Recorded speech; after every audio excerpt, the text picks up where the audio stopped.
Good evening, everybody. I am Tebogo Morapedi, and welcome to the NMP Talk Show. Today, we're doing a book review with our author, Tami. We're just experiencing some technology issues, connectivity issues, but she's back. Good evening, Tami. How are you? Good, thanks. How are you, Tebogo? I'm here now. I am doing very well. Okay, good.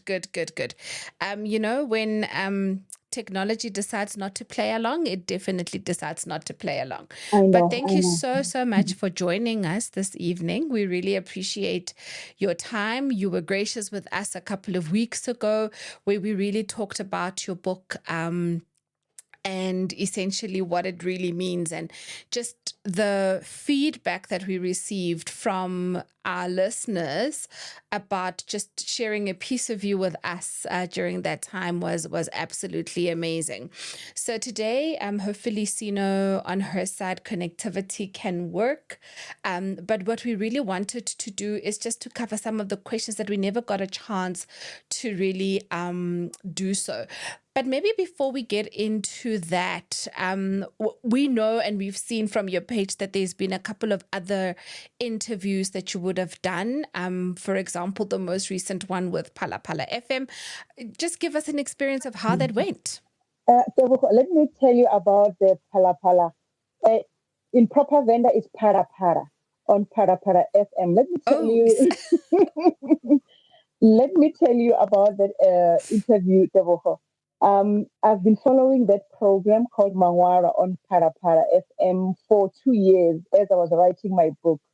And each time I would stop writing my book for whatever reason, discouragement or change of mind or change of plan, and I would hear people being interviewed on that show. And that it would remind me that my goal is to end up on that show being interviewed. So being on Para Para FM on Friday and being interviewed on that particular program was actually a dream come true, a goal accomplished, actually. yeah. So it's amazing how, through pain, there are certain things that do. Okay, if you can just send. Okay, there we go. Okay, good.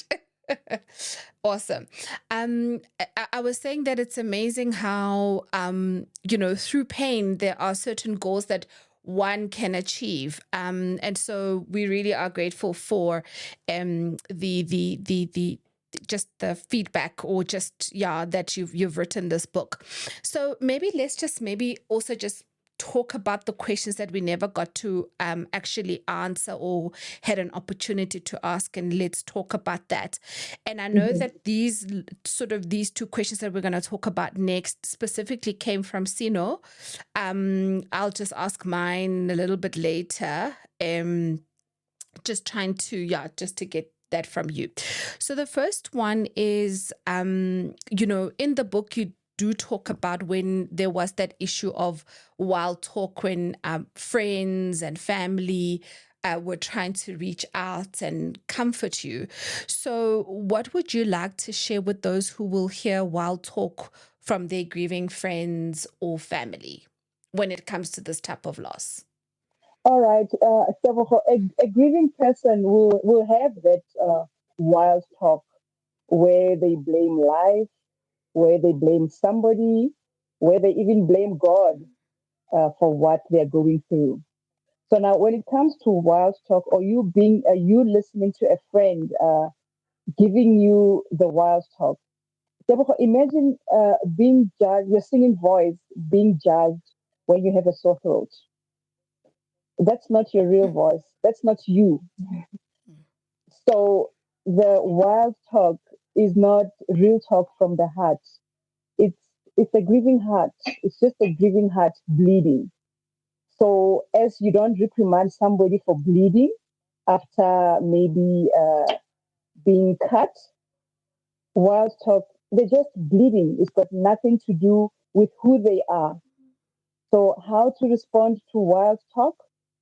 Imagine being judged, your singing voice when you have a sore throat. It's not them. It's not the real. voice. Yeah, that's so true because you know that person. So maybe like you're saying, our first point of just, relating to them is I know who Tami is, so I shouldn't judge her on this particular one. But do you think that we are maybe in ourselves, so if we are the people on the outside, are we being impatient? Or do you also find that you yourself as well, when you are going through that grieving process, are being impatient with yourself? Um, Everyone, both parties are in foreign territory. The grieving person and the friend as well.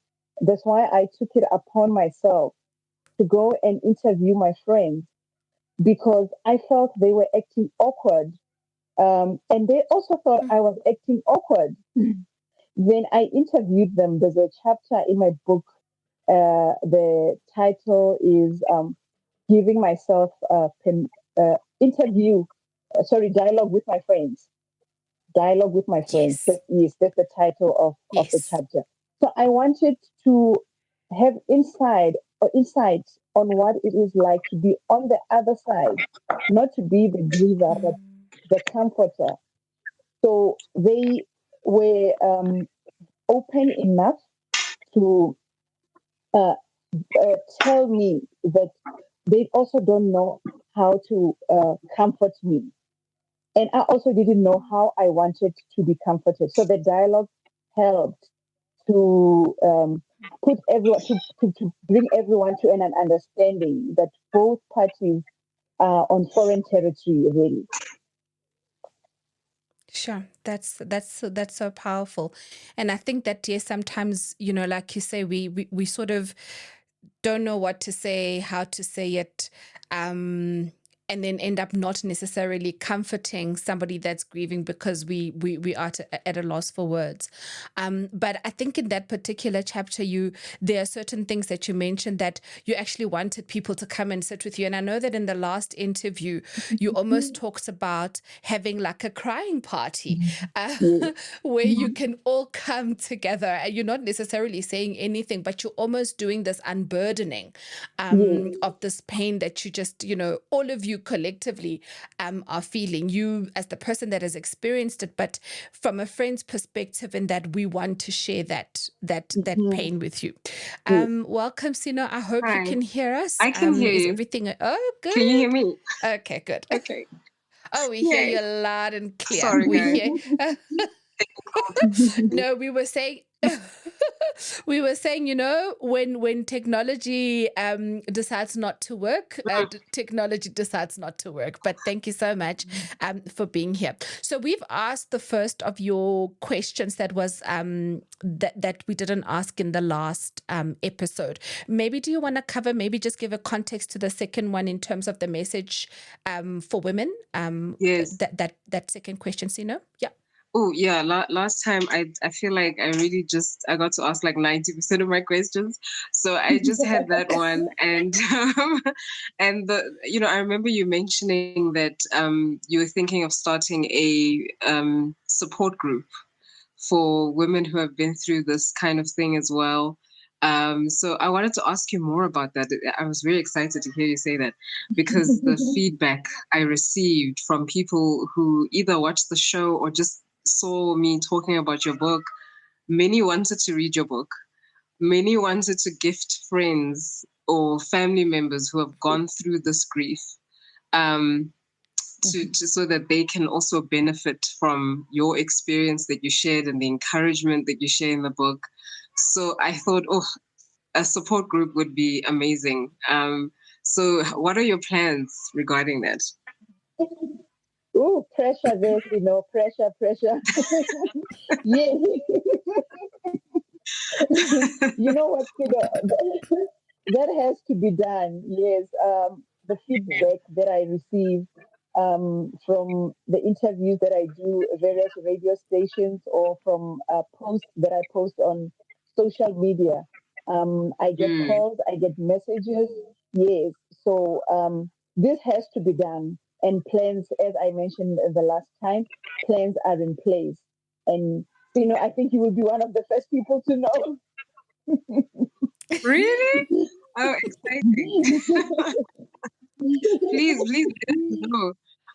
All implemented, it's in place. I will definitely let everyone I know as well, because the healing that needs to happen is great. It's really great. Yes, that's true. Okay, no problem. Thank you for that. And then maybe just coming back to another question. In the book, you mention your daughter's name. And we know that for a lot of people, it's a little bit of a thing, a misnomer, very much afraid to even go to that territory, I mean, for me personally, I remember somebody that I actually worked with many years ago where they didn't even, we could see that they were pregnant, but they didn't want to actually tell us that they were pregnant until the day that they applied for maternity leave. So the question is it appropriate to use the baby's name, given that people have this fear?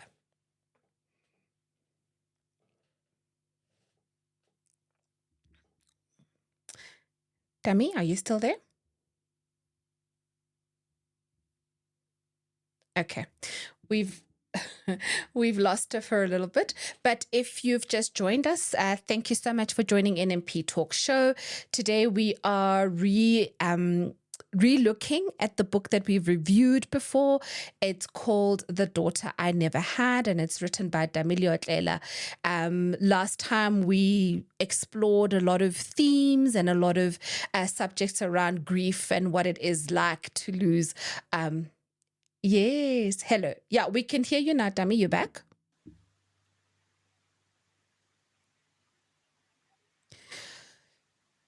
Okay, so as I was saying, we looked at different themes around grief, around loss, very sort of in a small conversation, actually discussing the HELP syndrome. And I think maybe we'll also explore that a little bit extra today in the show when she is back in there. I mean, we did talk a little bit about the symptoms, listening to your body. And even one of our audiences actually shared one of her very personal stories. I think at the time when she spoke to us, there was just no dry tear in the studio. Yeah. And even the feedback that we received after that particular show was just saying that, one, mothers often go through a very much private, personal grieving process because, one, they don't know who to reach out to, or if the few friends that do know what has happened, they also do not know how to particularly react to that particular loss. I know in the book, for example, she does discuss that one of her regrets, even though now she's dealt with it, was that she might have taken pictures with her daughter, as opposed to, remember, that as opposed to at. Yes, but she mentioned that because there was just so much happening at the same time. And I mean, I can only imagine when you are confronted with that, one, your own life is in danger. You have now experienced this loss.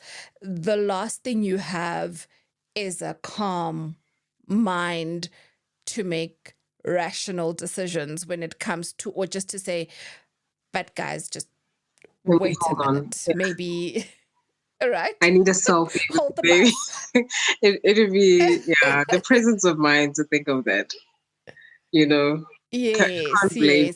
yes. One of the questions, correct. So one of the questions that I had for her for today, for her particularly, was that does she, I mean, I know she does explain it in the book, and maybe that could be a way for her to go back and sort of see her face, see her, but like, does she, for example, when she's not reading the book, can she still see her face? Can she still see the features that she's talking about? Because I know, particularly if we've lost somebody, sometimes that memory It starts to tends fade. to Right. And you don't necessarily, unless you particularly look at a picture and you're like, oh, yeah, no, this is what I remember about them. So that would be something that hopefully, if she is back, we will be able to explore. Mm. But yes, if you do have questions, please do ask them. We can line them up for her.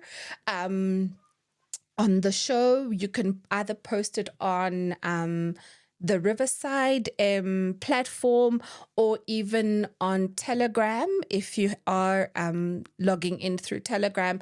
And we are also live on YouTube. So also there, if you have any particular questions, there'll be somebody that would be fielding and that you didn't get an opportunity to ask us.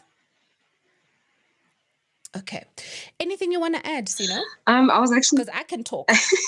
I was actually thinking about. Don't worry, me too. I was actually thinking about the what we're talking about now, about preserving that image. And I don't know, maybe it's a wild idea on my part, but I think it would help the healing a little bit. Maybe if she got someone like an artist to sort of paint what she remembers, and just frame a little painting of what her mind brings up, of what the baby looked like, or what the features that the baby may have had. I thought maybe something cute like that might just bring a bit of peace and, a sentimental thing that she can just look back on, to preserve the memories she still does have, or the parts that she still does remember. So I thought that might be a helpful thing. Because it's true. People tend to forget, and just veering off course a little bit. I read recently a book about Prince Harry, and we all know Princess Di when she passed away, and it was so sad all over the world. He actually lost all memory of her in his grief, or lack of, because he wasn't really allowed to express his grief because of protocol and all of that. And that made me think really about the psychology of how our brain works.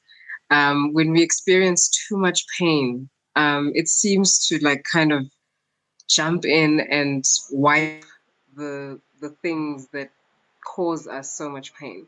But healing seems to help memory come back, because for him in particular, when he went for therapy, memories of his mother started flooding back. So I think it's so important to try your best to get as much healing as you can in these situations, just to process and reach a place that's a bit more peaceful. I wonder if that might help. Okay, no, I think we can discuss it with her. So we just got a message that she's trying to join on the Telegram platform. Okay. Let's just see. It could also just be bandwidth problems. As I said, if technology is not working, technology just won't work. The other day we did have the Microsoft breakdown, right? And the cables under the ocean, and yay. I was just like, goodness, guys, like, all of our digital fingerprints could just disappear in one day. Didn't you think about that? Like, no, what would happen if it all just shut down? Because I remember trying to get into the socials. I was like, what's going on? I think we would all just calm down and just relax for a little bit. Yeah, it would give us some quiet. I just think that most of us just, our nervous system has been abused back and forth. There's just too much stimulus. So let it stop maybe for a day. Yeah. Okay, so that's a very interesting question. So yes, so let's ask you. So Sino, hi. Being a parent, how do you help your children deal with grief? Yeah, that's. And it might not necessarily be like the death of somebody, but we know different traumas that come along. So how do you help your children deal? Well, COVID was quite a time, because I remember my brother lost his best friend, and my little girl, she was around 3, 4. And I had to try and explain why her uncle was so sad. I took her outside when he was being told about everything. And I just kind of prepared her for what would wait for her, like the scene coming for her, to say, look, this has happened, and Uncle Young is going to be a bit sad, and To my surprise, she like showed empathy immediately. She Okay. walked in, All right. and he was obviously very upset. Now he just heard the bad news, and she just went up to him and gave him a hug. And just said, Oh, she was just so sweet about it. So we tried to just explain to her what happens in simple childlike terms, without telling fairy tales, but like try to be as fact I based, hear but you. in simple childlike terms, and just offer comfort Mm, whenever we see that she needs it. The youngest one is too okay. young. She's Yeah, I think my firstborn has a very deep. She just seems to get deeper things that her little sister is around the same age she was Mm, during that situation, but I don't think she would actually grasp it. They're like different. okay. Yeah. Yeah. So the smaller one, Sure. yeah, she's not there yet.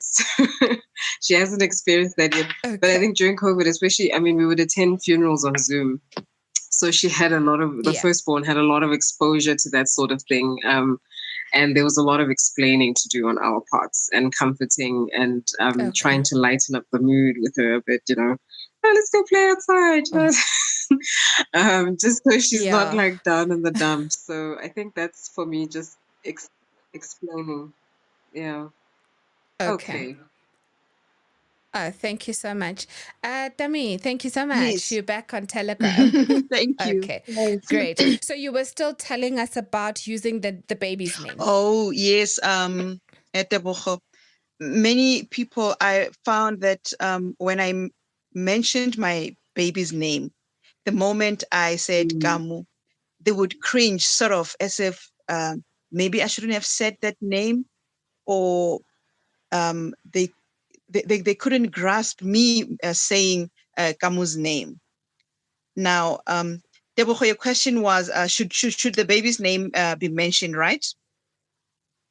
Correct. Yes. Is it appropriate? Yes. Correct. Yes. Yes. It's not Yeah. only appropriate, it's needed, because Yeah. when you mention the baby's name to the mother, first of all, you're not making them sad. You're not reminding them of their baby, because they think about their baby all the time. You're using the baby's name, shows that you actually, it warms the mother's heart to know that you acknowledge their baby, that you acknowledge that Mm, their baby was a real person, because it was actually a member of their family. So, Mm. as much as you call any deceased member of their family, you mm. address them by their name, is the same to them. It's the newest family member that has died. So for them to hear the name, for me to hear the name Kamu, is soothing to my heart. And through my research with other grieving moms, they also share the same sentiment, that their baby's name is music to their ears. Wow, sure. And when you say that, it's again, it's actually amazing how when we are sitting on the outside, we think that certain things might be an impediment to your healing process, and yet that's what the mother actually needs for them to feel that yes, you realize that I had this child of mine was a person and I Mm. acknowledge them as a person. While you were trying to get back, myself and Sino, we were talking about, how we sometimes lose the memory of how the person that we've lost in death looks like. Yes. Even though you do explain her features in the book. So Sino was making a suggestion. Maybe let me not take it from you if you want to say what your suggestion was. Uh-huh. If you don't necessarily want to go back to the book to sort of remember how she looked like. Yeah. Thanks, Deborah. Yeah, this time I was actually sharing with Deborah an idea I had, that Mm-hmm. it was such an emergency situation, that the presence of mind to Mm-hmm. stop and say, "Wait, can I please take a picture?" It makes sense that it Mm-hmm. would have been difficult to think of that on the spot, but I imagine whatever parts you still remember, or what you remember now, if you could reach out to like someone, like an artist who could paint the features that you remember and frame that little picture, I wonder if that would not help with healing. How do you feel, or what do you think something like that would do or contribute? There was a time, when I was thinking about it, especially very early through my grieving process. But right now, I have decided to replace Camus' features, Camus' memory with my baby photos. So right now, when I see my Oh, own baby photos, I see Camus. Although when I laid my oh, eyes on her, she looked like her daddy. She looked like my husband Joe when I saw her. But then as the memory kept fading, then I chose to say my baby pictures. This is Camus. So now when I see my baby pictures, I see my baby there. oh, wow, that is Sure. beautiful. Yeah, that's Okay. yeah, that's sure. Oh, That is so powerful.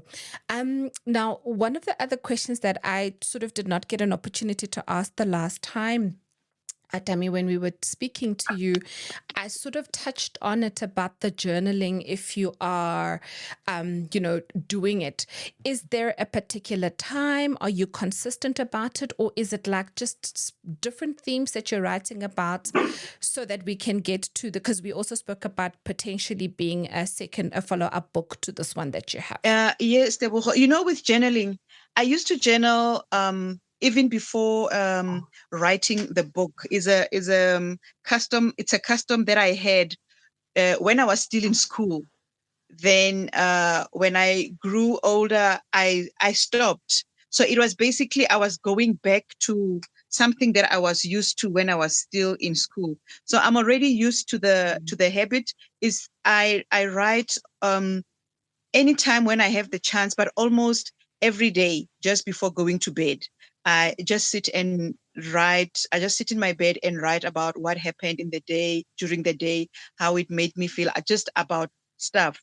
And then that's where I get inspiration to write, because then certain things I experience, like I would have the same experiences repeatedly. Then I can see that this might mm, be a topic for to write about, because this keeps coming up in my journaling.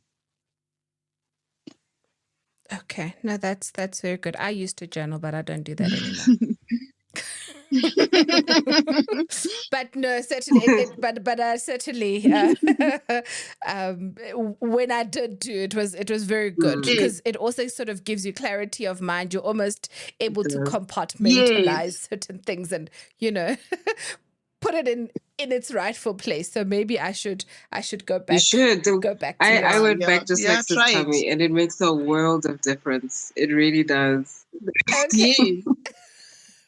It was okay, it no, was difficult to restart it, because I stopped many years ago.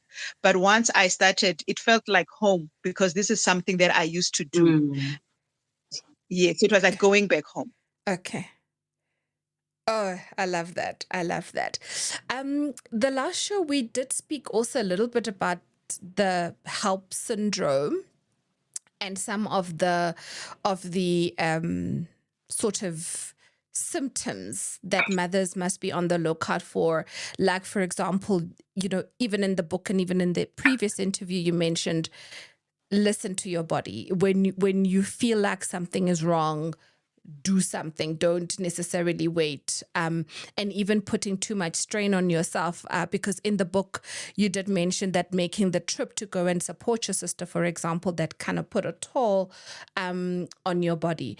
But where do mothers, the question that I wanted to specifically ask by leading or providing this context was, where do mothers get these types of resources? And again, to know about, first and foremost, yes, when you're pregnant, going to those classes, making sure that you go for your checkups.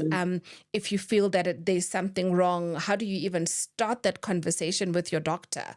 Is there anywhere, maybe potentially outside of the professor, where women, for you personally, where you went to get, access to those resources and that information? Okay, Tebogo, firstly, I'm trying to reconnect through. Just try letting me in and see if this will work. Okay. Yes, I can see you now. Let me leave. Okay. I'm back. All right. Tebogo, with as I mentioned in chapter 7 of my book, can you hear me? Yes, we can. All right. As I mentioned in chapter 7 of my book, which is entitled In Search for Answers. Yes. Okay. I'm just making sure if you can follow me. All right. It means I'm back then. I used, obviously, I started with Google. That's where everybody begins. I came across a very important link, which is the preeclampsia.org, Preeclampsia Foundation. They do research on preeclampsia and HELP syndrome. That's the research that I even the book. It clarifies everything about preeclampsia. It clarifies everything about HELP syndrome, and they so on social media they're very active with raising awareness about this. So I use it a lot because they are very active. Oh, not again. Oh, just when we're getting into the meat of things. I think maybe we just connect because on Telegram she was crisp and clear. And then we just used that there. Okay. Okay. Tami, you're back with us. Okay. Yes.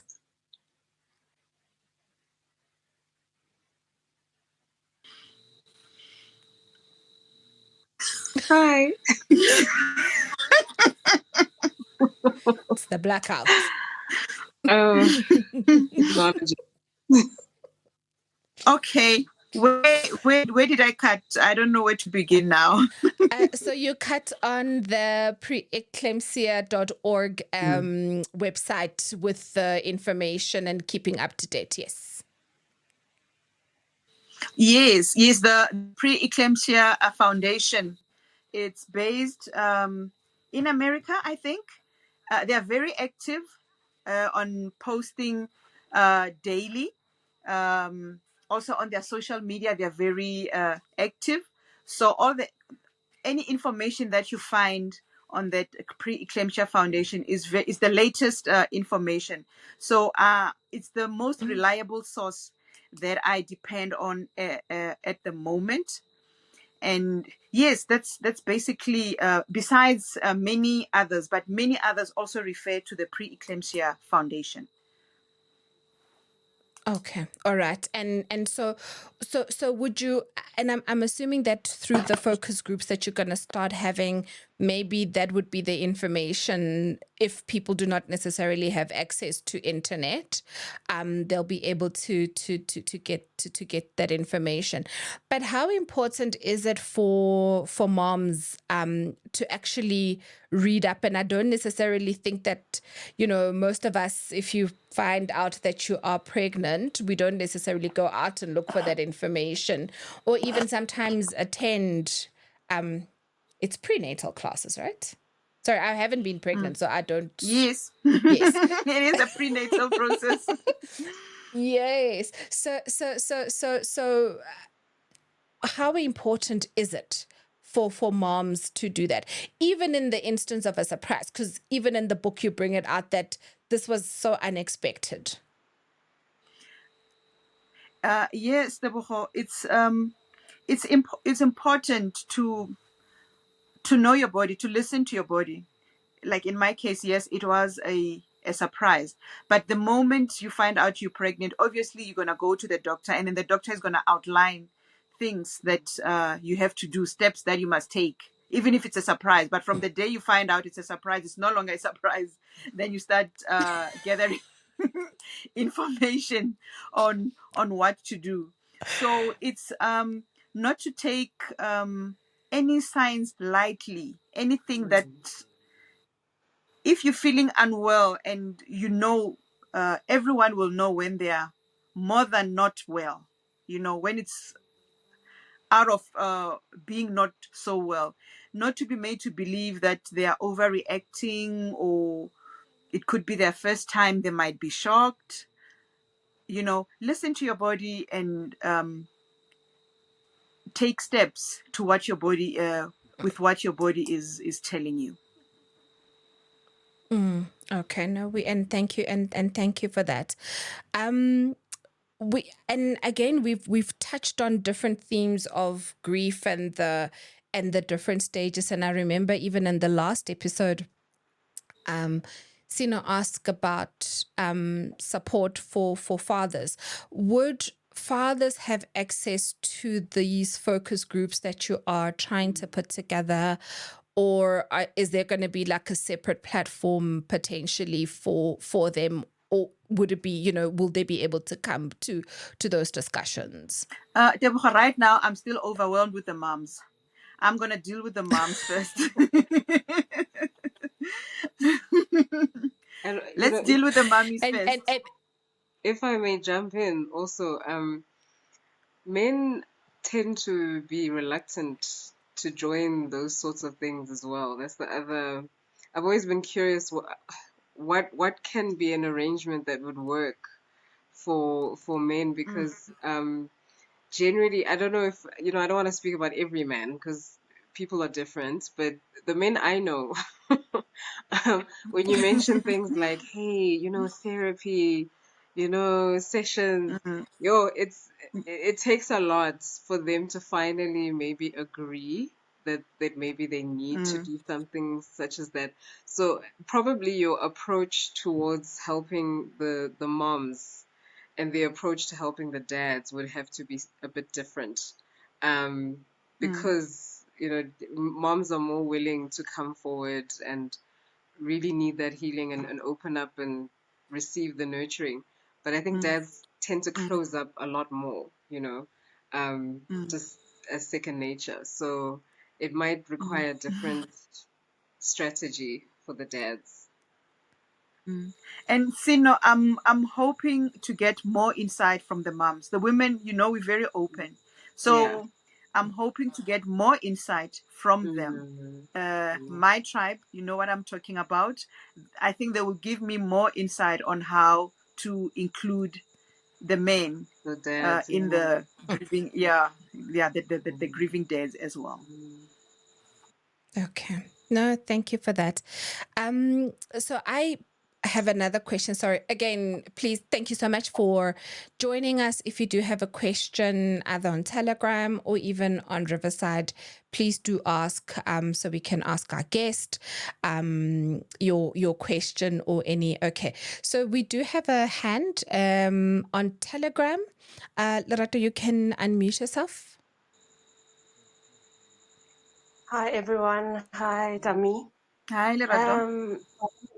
Well, no, it's a comment that when you lost your child, your baby Kamo, I personally didn't even know what to say to you, and I think even today we haven't spoken about it.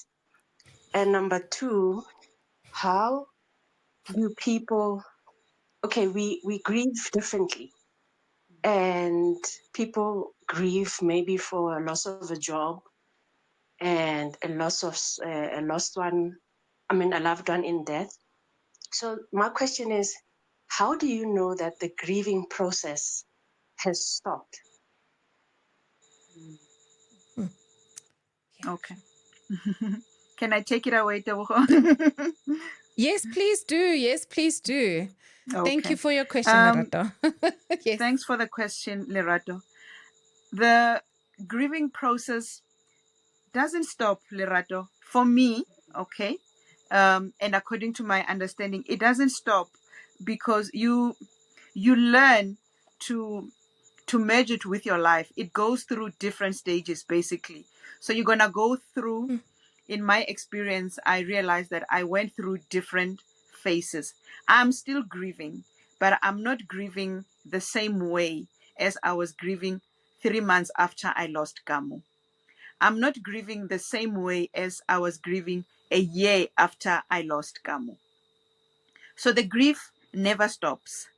You learn to live with the different stages of grief, because even after, right now it's been 6 years, she would have been 6, I'm still grieving, but I'm grieving differently. So sometimes we tend to be hard on ourselves to put timelines. After 3 months I should be feeling like this, after a year I should be fine. You know what, after 2 years I should have forgotten. But it's different phases. It's like a wound. What's going to be left after a long time is there's going to be a scar. A scar is a reminder of something, of a wound that you had maybe a year or 6 years ago, or when you were still a child. You still have the scar today. It reminds you. But the pain that you felt 3 months after that wound, you still felt the pain. That's the grieving process for me. Hence, I wrote about giving myself permission to grieve.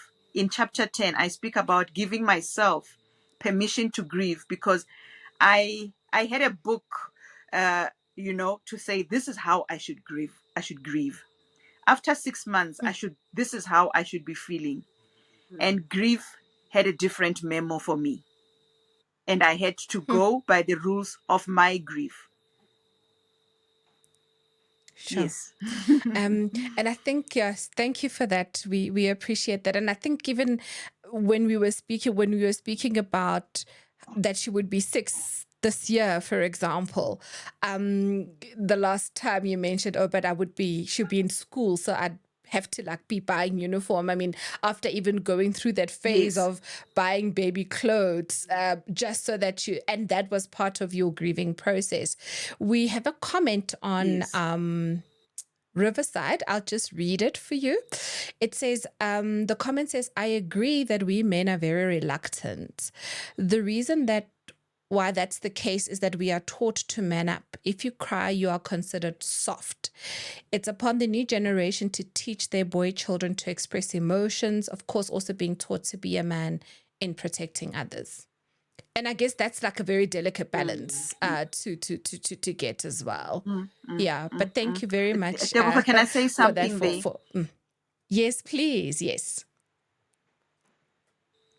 Deborah, I wanted to say the greatest man who ever lived, Jesus Christ, cried when his friend died. Yeah. That's all. Yeah.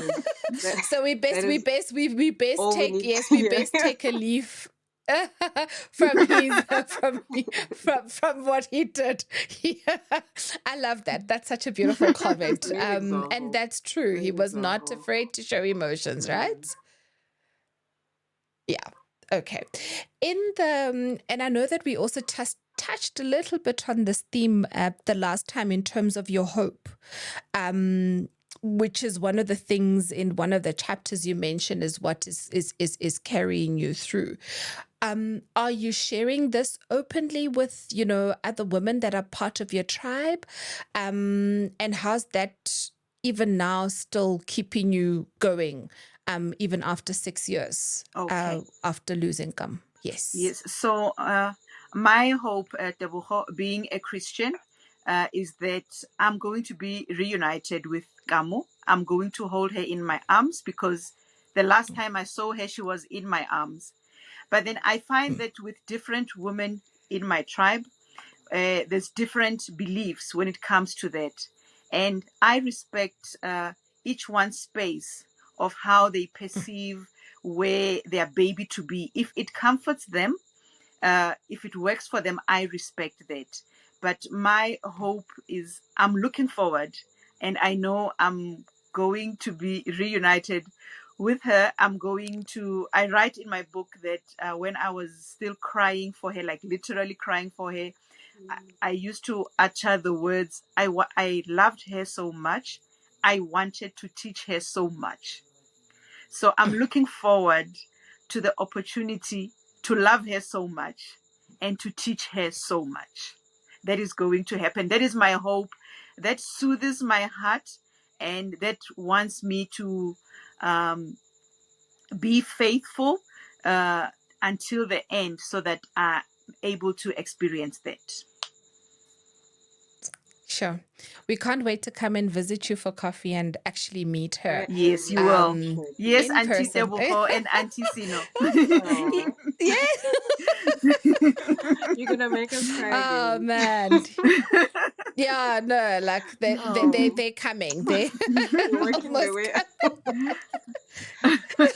It'll be such a Well, special for time. me, is I can't wait to see the hair because, like, The from the hair, description, that's literally right. Because the way Yes. that you explain it in the book, it's so beautiful. Like, oh man, She was really cute. her little She was pictures. really cute. Oh, Yeah. oh man, yeah. No, we and thank you that you openly share that with other women who are in your tribe, whether for them that's how they see things or that's not how they see things.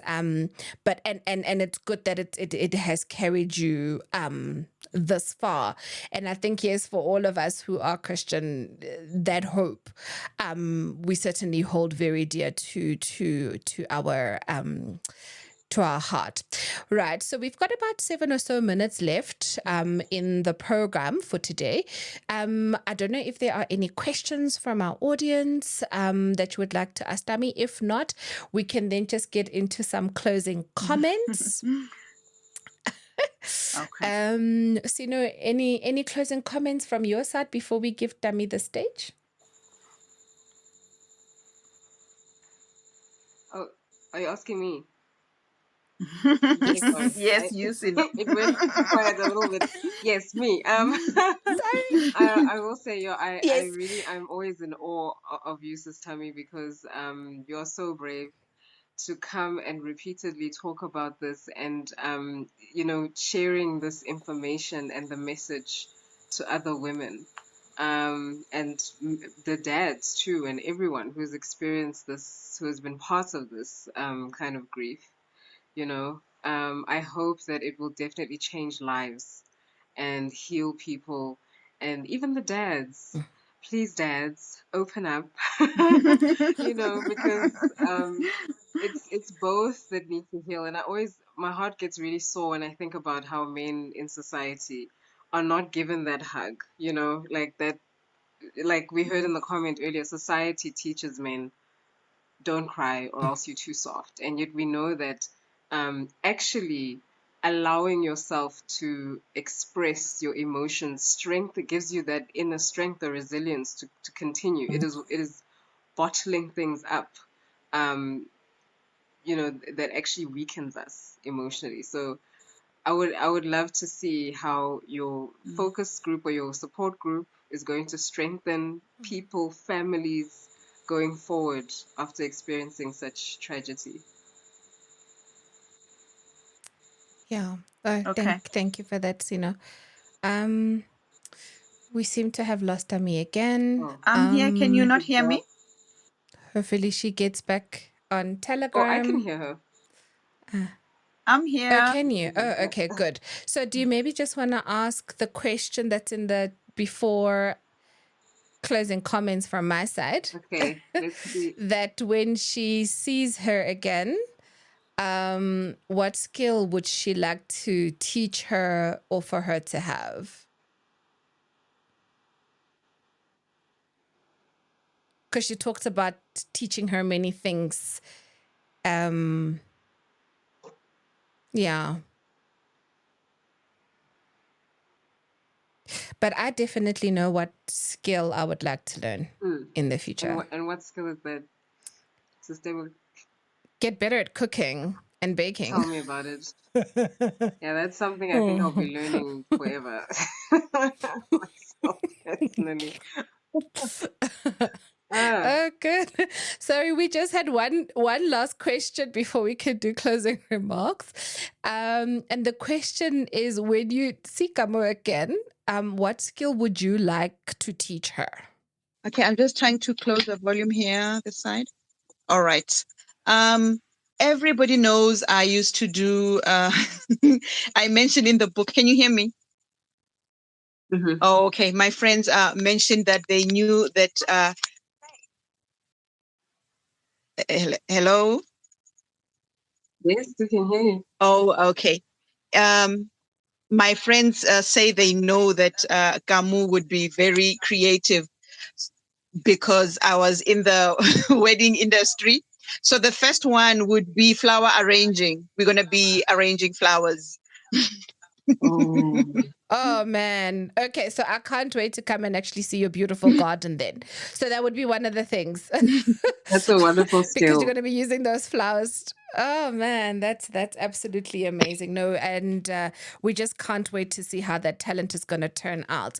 But Sino, is there anything else you would like to add maybe before we just give Tami the last the closing comments? No, just so grateful that we've gotten to meet her and, you know, hear about her story and all the lessons. I think it has taught me a great deal. When, you know, like she mentioned, a lot of her friends had different ideas, and a lot of us were in the same boat. Like, you don't know what to say, you don't know what to do. And I feel like it'll make me a more empathetic person going forward. And I'm so grateful for that. No, thank you for that. From my side, Sister Tami, I just wanted to say thank you so much for being so generous with your time, so generous with just the things that you've learned from looking at the information regarding HELP syndrome and just dealing with loss of a child and dealing with different grieving stages. For me personally, for example, I mean, I don't have children of my own, but I know people who've lost children. So it's given me the skill to know how to reach out to those that are my friends or family that have experienced this type of loss. And to also, one of the things that I also got from the book was that really listen to your body. Mm-hmm. If your body is telling you that something is not right, don't put it off for the future, or like, you know, how we tend to kind of like do over the counter and like, but I'll see the doctor at another time. I think that's one of the biggest lessons that I also got from the book, that listen to your body, do something about it as soon as possible. Don't necessarily put it off into the into the future. And that we must also help, or at least try to help our fathers, husbands, brothers to express themselves and express their emotions, because grief is not only, or loss is not only experienced by women, whether it's a friend that has lost somebody or you have lost a family member, is that, you know, we must encourage the dialogue. We must encourage those conversations. We seem to have lost Tami again, but thank you so much. We've come to the end of our show. We really appreciate you joining us this evening to talk about this very, very important topic. We all go through loss. We all go through, different grieving, and it could be different circumstances that actually land us in that particular sort of in that particular situation of grieving. So thank you so much for joining us, and please do go get the book. She is available on social media, whether it's on Facebook or whether it's on Instagram as Tami Author. So it's TamiAuthor on Facebook as well as Instagram. Please go out, get her book, read it. It's a fantastic read. It's going to help you, and I know that you'll definitely enjoy it. And that is us. We are signing out until the next NMP talk show. Please have a fantastic weekend. Oh gosh, you see, I'm already on Friday. being a short We're ready week for and the weekend all. already. I know. I really want the weekend to come. But please have a fantastic evening, and we cannot wait to have you again in our next episode. Thank you so much. Good night, everyone. Good night. Ni le- ni le- ni le- ni le- Thank you.